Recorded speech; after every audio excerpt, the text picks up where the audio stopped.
এখানে পিকনিক হচ্ছে, তুই কি করছিস? এদিকে আয়, এদিকে আয়। পিকনিক হচ্ছে, এখানে চুপচাপ বসে থাকবি। এই যে গপুর মা পিকনিক শুরু করে দিয়েছে, যে আগুন জ্বালিয়েছে। বিরিয়ানি পিকনিক করবে গপু আজকে। কেমন হচ্ছে দেখো আগুন।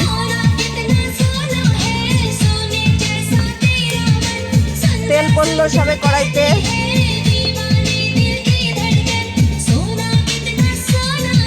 কাট দেবে, কাট একটা মোটা কাট ধরাই দাও। না পেঁয়াজ ভাজবে তো, বেশি জ্বালা এখনই দিও না।